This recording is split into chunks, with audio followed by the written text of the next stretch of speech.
মুই তো অনেক কিছুই ফিল করছি, কারণ এই যে সবগুলো মফিজের মাঝখানে মুই একবারই খেললাম। আজকে ম্যাচের অনুভূতি কেমন? ম্যাচের অনুভূতি ভাই ভালোই লাগিল, কিন্তু এই যে খেলে বেড়াচ্ছি না মাঠের পরিবেশ কেন আমার পছন্দ হল না। কেন? ওই ভাই চাঙ্গা, মোর ভাই বেড়াদারও চাঙ্গা, মাঠ ভাই ভালো। তাও অনেক ভালো হয়েছে, ম্যাচটা জিতছি। আমরা ম্যাচ জিতে যাচ্ছি 18 বলে 9 রান লাগে, আমরা জিতবো ইনশাআল্লাহ। ইনশাআল্লাহ। এখন আমি চলে যাবো দাদার কাছে।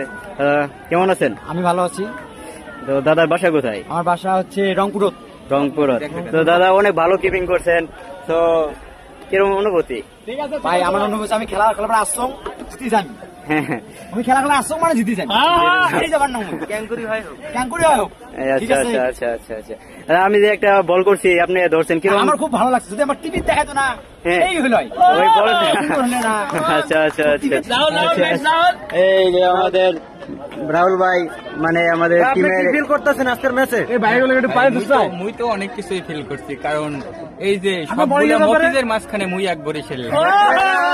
ওর অনুভূতিটা কেমন মুই কেমনে কমু, খালি আমি দেখতেছি ওই যে রংপুরের তোমার বোলিং এর ব্যাপারে কসাই।